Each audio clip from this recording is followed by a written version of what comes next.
सभी को जय हिंद दोस्तों, आप सभी का हार्दिक स्वागत है हिंदी रिएक्शन टीवी पे। तो आज हम एक लेटेस्ट और एक इंटरेस्टिंग वीडियो पे रिएक्शन देने जा रहे हैं, जिसमें आप देखेंगे पाकिस्तान के मशहूर पत्रकार आरजू काज़मी जी को और उनके स्पेशल गेस्ट होंगी भारत की बेटी और सुप्रीम कोर्ट की सीनियर वकील नाजिया इलाही खान जी, जो कि अपने दमदार और बेबाक अंदाज के लिए जानी जाती हैं। और ये दोनों चर्चा करेंगी हमारे प्यारे देश भारत के बारे में और खासकर हम सबके प्रिय और भव्य राम मंदिर के बारे में। जैसे कि आप जानते हैं कि 22 तारीख अब नजदीक है और हम सबको भगवान राम के दर्शन होने वाले हैं। तो ये दोनों मुस्लिम महिलाएं चर्चा करेंगी राम मंदिर के ऊपर। तो ये वीडियो काफी इंटरेस्टिंग होगी, इसे अंत तक देखें। और चैनल पे नए हैं तो चैनल को सब्सक्राइब कर दें, ताकि हम आपके लिए लेटेस्ट इंटरेस्टिंग और मजेदार वीडियोस लाते रहें। तो चलिए पहले ये वीडियो देखते हैं और अंत में इसके बारे में बात करेंगे।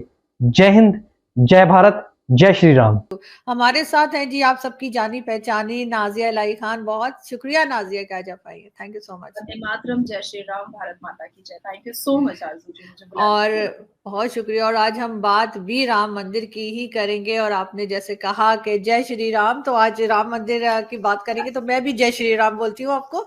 और आई डोंट थिंक इसमें कोई गलत मतलब है कि लोग मेरे पीछे पड़ जाए। आई डोंट थिंक ये ग्रीटिंग्स ही है एक तरह की। तो if I am not wrong, मैं सही बता रही हूँ ना नाजिया, इसका मतलब? ग्रीटिंग्स तो कह सकते हैं, आप कह सकती हैं, बट हमारे लिए ये आस्था है, विश्वास है हमारे लिए। हाँ बिल्कुल ठीक, लेकिन अच्छा ही मतलब है इसका। मैं ये बोल रही हूँ कि मतलब कोई भी बोल सकता है। तो बिल्कुल हम आज क्योंकि राम मंदिर के ऊपर बात करेंगे, तो हम बिल्कुल मैं भी जय श्री राम बोलती हूँ और हम उसी से स्टार्ट करते हैं।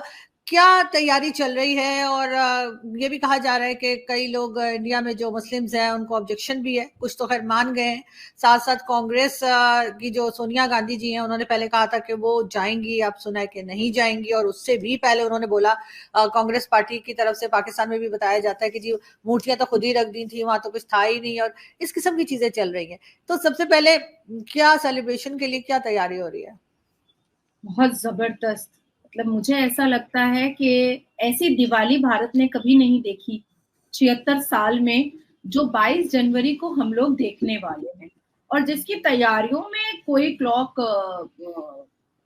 टावर जैसा कुछ बना रहा है, कोई वर्ल्ड क्लॉक बना रहा है, कोई 108 फुट की अगरबत्तियां बना रहा है, कोई मंदिर की घंटियां जो है वो इतनी हेवी है जो अवेसी की कान फट जाएगी, ऐसी घंटियां बना रहा है।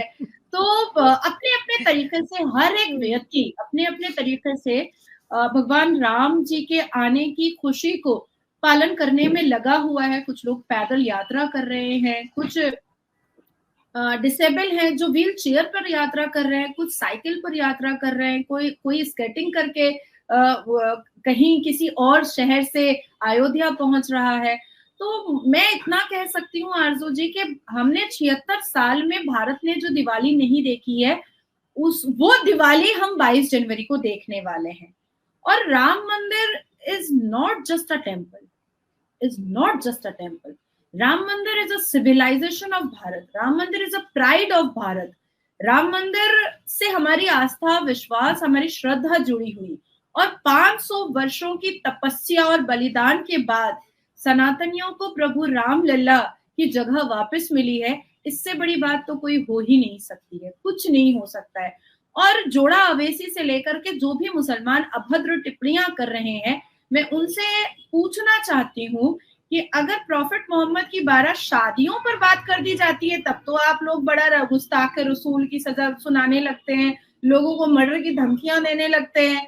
तो भगवान राम के ऊपर अभद्र टिप्पणियां करने पर अगर सनातनी 82.7% अगर वो अपमान राम की सजा आप सुनाना स्टार्ट कर दे, तब आपको कैसा लगेगा? देखिए आरजू जी, मैं बहुत एकदम क्रिस्टल क्लियर बात करूंगी। यूं ही नहीं राम मंदिर बन रहा है, बिल्कुल नहीं। उस दौर के हिंदुओं में जुनून था, उस दौर के हिंदुओं में आस्था थी, विश्वास थी, श्रद्धा थी, और साथ साथ प्रभु राम का आशीर्वाद था। और तब जाकर के ना जाने कितने लोगों ने अपना खून बहाया है, और तब जाकर के 22 जनवरी को रामलल्ला अपने जन्म स्थान पर वापस आ रहे हैं। क्या इस बात से कोई दो राय रख सकता है कि सर्वोच्च न्यायपालिका में 2 डेकेड ये लड़ाई लड़ी गई है, 2 डेकेड कंटिन्यूअसली? और ना जाने कितने बड़े बड़े वकीलों को कांग्रेस की सरकार से लेकर के all India Muslim personal law board ने करोड़ों रुपए खर्च कर करके रामलला के जन्म स्थान को बाबर की अश्लीलता का बाजार बनाने की पूरी कोशिश की गई थी। लेकिन कुछ ऐसे लोग इस धरती पर अवतार हैं जिन्होंने ये साबित कर दिखाया सर्वोच्च न्यायपालिका the honourable supreme court of India को कि वो तो भैया रामलला के जन्म स्थान ही था। आप जितनी भी कोशिश कर लो आप साबित नहीं कर पाओगे। मगर नाजिया बात सिर्फ मुस्लिम्स की नहीं है, कांग्रेस पार्टी जो अपोजिशन पार्टी है वो भी तो बहुत कुछ बोल रही है ना, उसको भी अगर आप थोड़ा सा बताएं कि उनको क्या प्रॉब्लम है। नहीं, मैं तो गांधी परिवार को तो मैं सनातनी या हिंदू तो मानती नहीं हूँ। एक अम्मा है फिरंगी औरत जो हिंदी बोलना नहीं जानती है पूरी जिंदगी भारत में रहने के बावजूद भी, उसको क्या पता आस्था, संस्कार, संस्कृति के बारे में। सोनिया गांधी क्या जानने गई कि आस्था क्या होता है, भगवान राम से प्रेम क्या होती है, उनसे उनके ऊपर श्रद्धा और विश्वास क्या होता है, उसको क्या आइडिया है। उसने तो 14 वकीलें लगवाई थी बाबर और ठरके आजम के पक्ष में। वो क्या जानने गई भगवान की श्रद्धा। वो तो एक फिरंगी औरत है, वो तो बार डांसर है, वो क्या जानने गई। अब आपने बात कही, अब ठीक है नेहरू को भी ले आती हूं मैं। तो नेहरू तो वो आदमी था जिसने जिन्ना को पाकिस्तान दे दिया इस्लामिक देश बनाने के लिए। नेहरू तो वो आदमी था जो के नैयर जैसे आईसीएस ऑफिसर को जबरदस्ती फोर्स करके रेस्टिकेट करवाया, क्योंकि आईसीएस ऑफिसर के दिल में भी प्रभु राम की श्रद्धा और विश्वास थी, और वो अयोध्या में ही आईसीएस ऑफिसर थे। और ये बात मैं आपको आज या कल की नहीं बता रही हूँ, मैं ये बात आपको 1949 की बता रही हूँ। मगर बाबरी मस्जिद पे जो हंगामा चला था वो तो कांग्रेस के जमाने में स्टार्ट हुआ था ना। कांग्रेस के जमाने में स्टार्ट हुआ था, पर कांग्रेस नहीं चाहती थी कि रामलला की जन्म स्थान सनातनियों को वापस मिले। नेहरू जी डायरेक्ट बात करते थे अयोध्या के चीफ मिनिस्टर से, ओए ताला लगाओ, ताला लगाओ, जब तक नमाज पढ़ने की अनुमति नहीं होगी, कोर्ट नहीं देगा, तब तक ताला लगा रहेगा। तो ये नेहरू ने किया था। नेहरू को कोई मतलब नहीं था, नेहरू को अपनी गद्दी से मतलब था। नेहरू को अगर अखंड भारत से मतलब होता तो नेहरू कभी पाकिस्तान बनने देता। नेहरू ने सोचा कहीं जिन्ना बन गया प्रधानमंत्री तो हम क्या करेंगे, तो उसने कह दिया कि मैं तो अपने कैबिनेट का चपरासी भी ना रखूं जिन्ना को, तो भैया चलो गांधी के गोद में दोनों मिलकर के बैठ जाते हैं, और गांधी तो है ही वैसा, तो चलो पाकिस्तान इस्लामिक देश बना देते हैं, और फिर भारत को हम लिबरल बना देते हैं। क्यों बना देते हैं? तो नेहरू ने बेसिकली उसको चाचा के नाम से याद किया जाता है, पर मैं एकदम क्रिस्टल क्लियर बोलूंगी कि उसने भारतवासियों को और खास करके भारत में रह रहे सनातनियों को पूरा का पूरा मामू बनाया था नेहरू ने। और नेहरू की ऐसी अभद्र जो स्टेटमेंट है वो बहुत है। वो तो हमेशा अंग्रेजों के कमर पे हाथ और उनका सिगरेट जलाते रहता था, यही तो नेहरू का काम था भाई। फाइटर जेट में तो उसके यहाँ बर्थडे मनाया जाता था, जिसमें आर्मी ऑफिसर को बैठना चाहिए था, जिसमें मेडिसिन एक्सपोर्ट इंपोर्ट करवाना चाहिए था, जिसमें जहां पर फ्लड हो रहा है, सैलाब हो रहा है, वहां पर दाना पानी भिजवाना चाहिए था। उस फाइटर जेट में बैठ करके वो बर्थडे टट्टे मनाया करता था। तो नेहरू तो कपड़े पेरिस से धुलवाता था, आयरन करवा करके मंगवाता था। तो नेहरू तो बेसिकली इस राष्ट्र के हित में कोई काम किया नहीं, कोई भी काम नहीं किया है। अब आती है बात इंदिरा गांधी की। तो इंदिरा गांधी में बहुत बुद्धि थी। वो साधु संतों और ग्रंथों के विश्वास को जीत करके वो चेयर पर जरूर बैठती थी, पर स्लॉटर भी साधुओं का ही करवाती थी। एकदम डायरेक्ट बोलती थी स्लॉटर करो, और लाख साधुओं को एक साथ गोली मारी जाती थी। एक तरफ इंदिरा गांधी अपने स्टेटमेंट में कहती थी कि जो भी बांग्लादेश और पाकिस्तान से घुसपैठिया आए हैं भारत में उसको हम निकाल देंगे, लेकिन दूसरी तरफ उनका उनका आइडेंटिटी कार्ड बना करके देती थी, उनको घुसाती थी। तो गांधी परिवार को मुसलमानों से इसलिए मोहब्बत थी क्योंकि देखिए सनातनी जो होते हैं ना, वो गला नहीं रेतेंगे, वो बलात्कार नहीं करेंगे, वो लव जिहाद नहीं करेंगे, वो औरतों की बोटियां नहीं करेंगे, वो औरत को मोलेस्ट नहीं करेंगे, वो औरत को बेइज्जत नहीं करेंगे, वो औरत के साथ अश्लीलता नहीं करेंगे, वो खून की नदियां नहीं बहाएंगे। तो ये सारे काम सनातनी नहीं कर सकते, उनसे नहीं होगा। तो बाजार को गर्म रखने के लिए गांधी परिवार हमेशा मुसलमानों को रोटी बोटी देता रहा, इसीलिए देता रहा कि भाई बलात्कार जरूरी है, औरत नहीं तो मुट्ठी में नहीं रहेगी। अरे भाई औरत है तो बलात्कार नहीं होगा, क्यों नहीं होगा? अरे कश्मीर अगर 370 से पहले इतना खूबसूरत था तो काहे प्रियंका वाड्रा अब जा रही है भाई के साथ? पहले क्यों नहीं चली गई? जब नरसंहार और जेनोसाइड हो रहा था तब चले जाना चाहिए था, तब तो कांग्रेस की सरकार थी भाई, तब चले जाना चाहिए था ना। तब प्रियंका वाड्रा नहीं गई, इस बुढ़ापे में कमर लचकाते हुए जा रही है। तो ये बात है। अब आती है बात कि ये जो बार डांसर सोनिया गांधी है, इसने क्या किया था? इसने जब 14 वकीलें खड़ा किया था तो उन वकीलों के साथ साथ the honourable supreme court of India के मुसलमान जज ने ये बात कही थी कि आपको साबित करना पड़ेगा कि वो जो जगह है वो भगवान राम का जन्म स्थान है। तो जगत गुरु रामभद्र आचार्य ने राम जी के पक्ष में वेद और पुराण से 441 प्रमाणों को सुप्रीम कोर्ट के सामने रखा। अब वो जो मुसलमान जज थे वो उनको भी थोड़ा सा लगा, वो कहे कि नहीं हम तो इसको नहीं मानेंगे, अब आप इसको वेदों और पुराणों से साबित कीजिए। जगत गुरु रामभद्र आचार्य को कांग्रेस ने अरेस्ट करवाया, कांग्रेस ने जेल भिजवाया, कांग्रेस ने उनके ऊपर लाठी चार्ज करवाई, फिर भी वो व्यक्ति इतनी बड़ी आस्था के साथ वो सुप्रीम कोर्ट में उन्होंने उस तमाम प्रूफ दिया जो उन्होंने अपने जुबान से पहले कहा था, जिस पर मुस्लिम जज ने कहा कि हम नहीं मानेंगे, आपको उन वेदों और ग्रंथों की ओरिजिनल बुक को ला करके बताना पड़ेगा। और उन्होंने 441 प्रमाण सुप्रीम कोर्ट के सामने रख दिए। अब आती है बात कि सुप्रीम कोर्ट ने फिर कहा कि भाई आर्कियोलॉजिकल सर्वे होगा। अब आर्कियोलॉजिकल सर्वे से पता नहीं मुझे क्यों ऐसा लगता है कि मुसलमानों को इतनी नफरत क्यों है।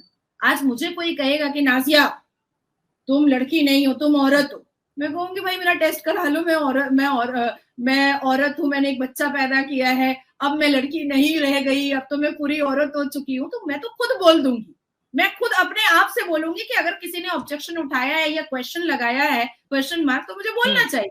लेकिन आर्कियोलॉजिकल सर्वे से मुसलमानों को बड़ी बड़ी दुख और तकलीफ होती है। तो उन लोगों ने काफी प्रदर्शन किया, नारे तकबीर, अल्लाहू अकबर, ला इलाहा, तेरा मेरा रिश्ता क्या, ला इलाहा का रिश्ता है, तो ऐसा बहुत कुछ हुआ। लेकिन सुप्रीम कोर्ट को ऐसा लगा कि नहीं, एएसआई का सर्वे होना चाहिए। हालांकि एएसआई के सर्वे की अनुमति देने के बावजूद भी सुप्रीम कोर्ट ने ऑफिसर के मोहम्मद को रखा, एक मुसलमान को रखा। अब कहीं ना कहीं मुसलमानों को ऐसा लगा कि भाई अब तो 14 साल की बीवी रखने वाला बाबर जीत जाएगा, जिसके हरम में बीवियां ही बीवियां और कलियां ही कलियां हुआ करती थी, तो वो अश्लीलता का जो बादशाह है वो जीत जाएगा। क्योंकि के मोहम्मद जी जो सबसे बड़े ऑफिसर थे एएसआई के, आर्कियोलॉजिकल सर्वे रिपोर्ट जब सील पैक होकर के आया और जब उसको खोला गया तो के मोहम्मद ने अपनी कई स्टेटमेंट में ये बात भी कही है कि मेरे लिए मेरा प्रोफेशन सबसे पहले है और मेरा धर्म मेरे लिए बाद में है। जो मैंने वहां देखा, जो मैंने वहां पर सर्वे किया और उन तमाम तथ्यों और प्रूफों के और सबूतों के आधार पर मैंने जो रिपोर्ट बनाई है वो मैंने सर्वोच्च न्यायपालिका के सुपुर्द उनके हैंडओवर कर दिया है। और उस रिपोर्ट के हिसाब से वो मंदिर था, वो मस्जिद था ही नहीं, वो मस्जिद था ही नहीं। भाई इतना लिबरल कौन सा मुगल था जो ऊपर ढांचा मस्जिद का बना रहा था और नीचे मंदिर बना रहा था, पिलर मंदिर का रख रहा था, कमल का फूल खिला रहा था? ऐसा कौन है? मैंने तो नहीं देखा मक्का मदीना में कमल का फूल खिला हुआ, मैंने तो मक्का मदीना में नहीं देखा कि ग्रंथ लिखे हुए हैं, मैं तो नहीं देखी कभी मक्का मदीना में, या किसी छोटे मोटे मस्जिद और मज़ारों में भी तो मैं नहीं देखती हूँ। तो एक एक पंथियों को के मोहम्मद जी ने खोला। और आर्कियोलॉजिकल का जो सर्वे होता है वो बहुत बारीक होता है, क्योंकि हमें किसी चीज को नुकसान भी नहीं पहुंचाना है और सारे सर्वे भी कर लेने हैं। तो वो सर्वे जब हुआ तो दूध का दूध पानी का पानी हो गया। और उसके बाद कहीं ना कहीं आचार्य जी के तमाम तथ्यों से और के मोहम्मद जी के रिपोर्ट से ये चीज तय हो गई। और सर्वोच्च न्यायपालिका the honourable supreme court of India को भी ये सोचना पड़ा कि ना, अब तो बाबर जी के सपोर्ट में हम खड़े नहीं हो पाएंगे, बाबर जी आप दूर हो जाओ। मगर सोनिया गांधी जी ने पहले कहा कि वो जाएंगी और बाद में उन्होंने मना कर दिया, क्या रीजन हो सकता है? पहले तो अच्छा भला कह रही थी कि जाएंगी। अटेंड करेंगी इनॉग्रेशन पार्टी को या इनॉग्रेशन इवेंट को? सॉरी, देखिए, मैं सोनिया गांधी को काउंट ही नहीं करती हूँ भारत के नागरिक में, मैं काउंट नहीं करती, और देश को किसी बार डांसर के हाथ में नहीं दिया जा सकता है, पहली बात। दूसरी बात आती है कि आप आरजू जी आप मुसलमान हैं, मैं नाजिया इलाही खान मैं मुसलमान हूँ, मर जाएंगे हज नहीं करेंगे, एक अफसोस तो रह जाएगा, या बेड पर भी आ जाएंगे बूढ़े होने के बाद, हज नहीं कर पाएंगे, एक अफसोस तो होगा, तब ये सोचेंगे शायद मेरे नसीब में नहीं था, या मेरी बदनसीबी थी, या मैंने कुछ ऐसा किया है जो शायद हज नसीब नहीं हुआ, सारी फैसिलिटीज होने के बावजूद भी, क्योंकि हम ये नहीं कह सकते कि हमारे पॉकेट में पैसा नहीं है कि हम हज नहीं कर पाएंगे, ये शोभा नहीं देगा हमारे मुंह से। और अभी तो मोदी जी की सरकार ने महिलाओं के हज के लिए इतनी सुविधाएं कर दी हैं कि पॉकेट में पैसा ना भी हो तो भारत की मुसलमान महिलाएं अकेले जाकर के हज करके आ सकती हैं। तो ऐसे सिनेरियो पे ये शोभा नहीं देगा, लेकिन नसीब की बात होती है, बदनसीबी की बात होती है। तो उसी तरीके से 28 पार्टियां बदनसीब है, बदकिस्मत है, इसलिए इतनी बड़ी, इतनी खूबसूरत और इतनी आस्था वाली जगह पर 22 जनवरी को नहीं पहुंच पा रही हैं, और उस पर साथ साथ अभद्र टिप्पणियां भी कर रही हैं। यहाँ तक कि अब समाजवादी पार्टी के तो बर्क साहब जो मेंबर ऑफ पार्लियामेंट हैं, उन्होंने तो कहा है कि 22 जनवरी को वो मुसल्ला बिछा देंगे, और मुसल्ला बिछा करके वो दुआ करेंगे कि मुसलमानों की तादाद इतनी हो जाए कि हम दोबारा उस मंदिर को तोड़ करके वहां पर मस्जिद बना देंगे। तो मतलब ये हो जाएगी, मुसलमान जैसे बच्चे पैदा कर रहे हैं तो वो हो भी जाएगा। मैं बोलने जा रही थी कि ये जिम्मेदारी ये बर्क साहब ने हमारे ऊपर दे डाला कि हम भैया एकदम तैयार हो जाए अब कि 9 महीने में हमें बच्चे निकालना है, अब ये जिम्मेदारी भी हमारे ऊपर आ गई है। वही ना, इसमें मुसलमान बहुत माहिर है, कुछ और करे ना करे बच्चे पैदा करने में। अच्छा, कोई फर्क तो पड़ता नहीं है ना मर्दों को, उनको तो मजा मिलता है, उनको तो मजा मिलता है। 9 महीना पेट में रख करके दर्द सहना, तकलीफ सहना, ये औरतों का काम होता है। तो मैंने तो साफ नेशनल न्यूज पे कहा कि बर्क साहब मैं हाथ जोड़ रही हूँ कि इतना बड़ा पाप और इतना बड़ा अजाब आप औरतों पर मत दे दीजिए भैया, क्योंकि पैदा करना तो औरत का काम होगा ना। तो 82.7% को टक्कर देने का मतलब है कि हमें भी 82.7% होना पड़ेगा। तो मतलब एक औरत को 20-20 हजार बच्चे पैदा करने पड़ेंगे, एक मुसलमान औरत को। कर भी लेंगे, इनसे कोई भय नहीं है, कर भी लेते हैं ये लोग। लेकिन अभी इन्होंने हम अगर बात कर रहे थे हज उम्रे की बात कर रहे थे, तो अभी मैंने देखा सऊदी अरब में वो बड़ी एक प्यारी सी आपके यहाँ की मतलब पार्लियामेंटेरियन भी है, और वैसे का टीवी पर भी आया करती थी, स्मृति ईरानी जी, मुझे बड़ी पसंद है वो हमेशा से। तो उनको मैंने देखा सऊदी अरब में। तो यहाँ भी एक दो हमारे यहाँ जो मुल्ला माफिया है ना, थोड़ी सी हिली जुली है कि जी ऐसे कैसे ना सऊदी अरब ने आने दिया। तो लेकिन बहुत अच्छी तरीके से उनको वेलकम किया गया। सऊदी अरब में चेंज आ रहा है, तो फिर आखिर हिंदुस्तान पाकिस्तान के मुसलमान क्यों नहीं बदल रहे? भारत के मुसलमान तो आप लोगों को ही फॉलो करते हैं, और खास करके सुन्नी मुसलमान जो भारत के हैं वो तो फॉलो करते हैं एकदम टॉप टू टो वो लोग पाकिस्तान को फॉलो करते हैं। देखिए, भारत के सुन्नी मुसलमान भी कभी भी शिक्षा के बारे में बात नहीं करते हैं, कभी भी वुमेन राइट के बारे में बात नहीं करते हैं, कभी भी वुमेन्स आइडेंटिफिकेशन के बारे में बात नहीं करते हैं, कभी भी वुमेन्स प्रायोरिटी और लीगल राइट के बारे में बात नहीं करते हैं। तो एकदम डबल गैंगर ऑफ पाकिस्तान। जो आप तारिक मसूद को सुनती हैं, तारिक जमील को सुनती हैं, या और भी जो चवन्नी अठन्नी है जिसको सुना जाता है, वो सेम यहाँ पर है, सेम एकदम। अब बात आती है कि स्मृति ईरानी जी के बारे में आपने बात कही है, और आपने बहुत प्यारी सी उनको कहा है। मैंने उनके साथ काफी मीटिंग्स की है। इवन 2019 के लोकसभा इलेक्शन और 2021 के लोकसभा इलेक्शन में स्टार प्रचारक में मैं भी उनके साथ थी। और अगर मेरे इंस्टाग्राम को सर्च किया जाएगा तो काफी तस्वीरें 19 और 21 में मेरी उनके साथ दिखाई देंगी कि मैं उनके साथ बहुत मीटिंग कर रही हूँ। इतनी डाउन टू अर्थ लेडी है, इतनी डाउन टू अर्थ है, और अपनी गरीबी को भी इतने सुकून से और चेहरे पर मुस्कुराहट से बताती हैं कि बहुत हिम्मत होती है उनको सुनने के बाद कि हाँ वाकई में अगर हम भी एक बुरा वक्त देखे हैं तो आज अच्छा वक्त भी देख रहे हैं। और दूसरी बात मैं ये कहूंगी कि भाई भारत के मुसलमानों और पाकिस्तान के मुसलमानों के पेट में दर्द क्यों हो रहा है? स्मृति ईरानी जी को बुलाने वाले सऊदी अरबिया, जाने वाली स्मृति ईरानी जी, ना सऊदी अरबिया के शेख और मेयर और वहां के शहजादों को प्रॉब्लम, ना हमें प्रॉब्लम। तो इनके प्रॉब्लम को कौन नोटिस कर रहा है? कोई नोटिस नहीं कर रहा है। दूसरी बात है कि पाकिस्तान को तो और भी पेट में दर्द नहीं होना चाहिए, क्योंकि यही सऊदी अरबिया है जिसने कंटिन्यूअसली गैजेट भेजे हैं कि भाई तू अपना भिखारी लेके जाए, यहाँ से परेशान कर दिया। कभी पापड़ बेचता है, कभी चकली बेचता है, कभी बुर्का पहन के भीख मांगती है, कभी पजामा पहन के भीख मांगता है, टूरिस्ट वीजा पे चला जाता है और भीख मंगा बन करके कटोरा लेकर के हाथ में बैठ जाता है। सब सऊदी अरबिया के गैजेट में ये है कि सबसे ज्यादा चोरी चमारी और छिनतई और औरतों को छेड़छाड़ ये पाकिस्तानी करते हैं जाकर के वहां पर। दुबई के पुलिस ने खुद ये इशू किया था नोटिस कि पाकिस्तान से जितने भी यंगस्टर्स आते हैं दारू पी करके सबसे ज्यादा एक्सीडेंट वही करते हैं, सबसे ज्यादा एक्सीडेंट वही करते हैं। और ये तो भाई सर्वे रिपोर्ट है कि आपके पाकिस्तान के मर्द जो है सबसे ज्यादा पॉर्न मूवी देखते हैं, तो उत्तेजित तो हो ही जाएंगे। बहरहाल मैं अभी बहुत संतुष्ट हूँ कि हाफिज सईद ने बोला है कि अगर उसकी भारी बहुमत में अगर उसकी सरकार बनती है तो वो इस्लामिक वेलफेयर कंट्री आपका बना देगा। तो 72 वर्जिन हुरों के लिए अब मरने का इंतजार नहीं करना पड़ेगा, हाफिज सईद गोद में रख देगा सबके 72 वर्जिन हुर। वो कर नहीं पाएगा क्योंकि उसको फिलहाल जैसे कि कहा जा रहा है हाउस अरेस्ट है वो, तो वो उसकी बातें बस चलती रहेंगी, उससे ज्यादा कुछ नहीं होगा। लेकिन फिर भी हमारी पूरी तरीके से हम देख रहे हैं कि राम मंदिर की इनॉग्रेशन कैसी रहती है, और हम आपसे फिर बात करेंगे 20 सेकंड से पहले भी बात करेंगे यकीनन, और मजीद जानने की कोशिश करेंगे कि और कौन कौन सी तैयारियां हैं। और बहरहाल पाकिस्तान तो नहीं कहेगा, लेकिन मेरी तरफ से जरूर ये है कि मैं चाहूंगी कि अच्छे से हो जाए और सब लोगों को मुबारकबाद देनी चाहिए, क्योंकि मस्जिद तो इन्होंने अलग जगह दे दी है मस्जिद की, तो फिर इतना जो है ना हाहू होनी नहीं चाहिए। मगर जाहिर पॉलिटिक्स 5 एकड़ की जगह दी है हर्षु जी, 5 एकड़ की जगह दी गई है और वहां पर नींव भी रखाया गया है, मोहम्मद बिन अब्दुल्ला नाम रखा है, बाबर नाम का ही नहीं रखा। मेरे को समझ में नहीं आ रहा है, अगर बाबरी मस्जिद दोबारा रखता ना तो मैं पूरी बीवियों का चिट्ठा खोलती बैठ करके मस्जिद के सामने से ही आपके साथ इंटरव्यू करती और इतिहास हिस्ट्री की किताब लेती, क्योंकि बाबर की सबसे जो छोटी बीवी थी